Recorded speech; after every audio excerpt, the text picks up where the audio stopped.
Okay, welcome to another edition of Real TV, the first one for the year. And today we're gonna give you a bit of background of what's going on here. We see Lady Empress. Lady Empress, good morning. Or good, how are you? Empress. Happy New Year. Happy New Year to you too, babe. Okay, what's going on here? Could you give a little bit of background of what's happening here? Well, what's happening here is we are here to assist Mrs. Louise Mitchell Joseph and the other folks here like Juliana, Suzanne, and Chevron to put together some goods that were donated. And I think Louise can best tell you who these donors are. We're going over to the leeward side. We'll be stopping off first at Spring Village, where we'll be bringing half of these goods. We also have 17 cases of water. We have clothing and other items that we'll be delivering to Spring Village, as I say, and then Fitzhugh's. On the way, we're also stopping to meet with some people that we met a few weeks ago on our first tour of the Leeward. We'll be stopping off down in Bukamet Valley, where we'll be meeting with Sister Niga, who's had her farm totally flooded and devastated. And we've also had a call from a young man who's a neighbor of hers too. As you know, the river really damaged a lot of the area. Niga had one of the most thriving businesses. She's a Rasta woman, and she's a herb farmer, a horticulturalist. She has a very thriving business. Okay.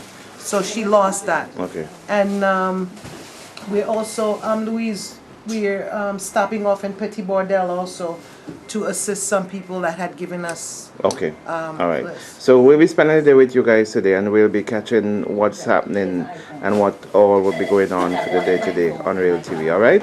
Let's talk to Mrs. Joseph about the stuff that's here. Hello. You see quite a bit Yes. of stuff that's here. Clothing. Oh, okay. She And other just stepped stuff? out. Could you call back in about Are there 15 food minutes? stuff there as well to Empress? There's some food items, yes, but it's mostly clothing, Yeah. bedding, towels, Thank you. sheets, basic essential things that folks need. And because you know, a lot of homes were flooded, a lot of beds, and I think there's still a great need for mattresses, bedding, clothing, toiletries, and things like that. Okay. All right. So let's speak to Louise. How are you? Hi, I'm fine, thanks. Okay. So tell me a bit about a background bit about this thing that's happening here, this project that's happening here. How did it come about, and what's happening? Okay, well, Empress and I have been working together as well as Chevron from Beckwith, basically just talking to people that we know, asking for contributions for the relief efforts. So most of what the goods we have here that we're going to be distributing today came from homeowners in Mustique, and these were collected by Ms. Diane Wilson over in Mustique and sent over to me to distribute. And what we're doing now is just sorting through them so that when we go to the shelters that we know exactly what is in what box.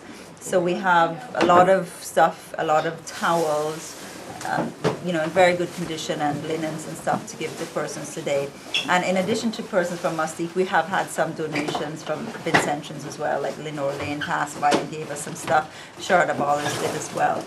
So we're basically just doing some distributions. In addition to the clothing and household supplies that we have, we also have about 20 cases of bottled water, which is partially a donation of the Grenadines Partnership Fund, and also the Moonhole Company has contributed, as well as one of Empress's students, former students, made a contribution as well. So it's basically a community effort that's happening here. We just feel that everybody needs to do their little bit, and we have Julian Butte, who is a contractor, and he is donating his truck for the day, and he's actually driving down. We're going to reach as far as Petit Bordel.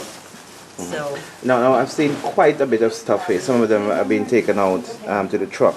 How is this initiative different than the Mustique Charitable Trust and what they're doing? What's the difference? the Mustique Charitable Trust helps on a massive scale.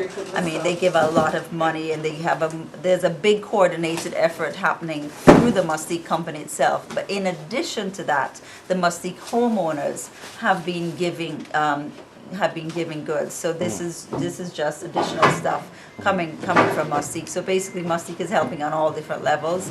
The Mustique Charitable Trust is doing it on a bigger scale. A lot of finances is coming through that directly to the government. These are just extra household goods and used clothing that the Mustique homeowners have given. Okay, this is going to be your second trip down to the Leeward side, up to the Leeward side. What happened in that first trip? Was it an assessment trip? Well, on the first trip, I had a lot of donations actually from the people of Beckway and also from the Grenadines Partnership Fund. We donated water that we had got from them. So the first trip was to do a distribution, and also we had got about 5 mattresses from Mustique. So on the first trip, we delivered those down to Chateau Belair and to Petit Bordel. So that first trip was an opportunity to see what the damage was, to assess what the needs are, and also to do an actual distribution then. Okay, all right. So today we're going to be following you guys and be part of this whole process, and to get a glimpse of the devastation that took place up on the leeward side of the island. Thanks to you guys. Right on Real TV, we'll take a break and we'll be right back.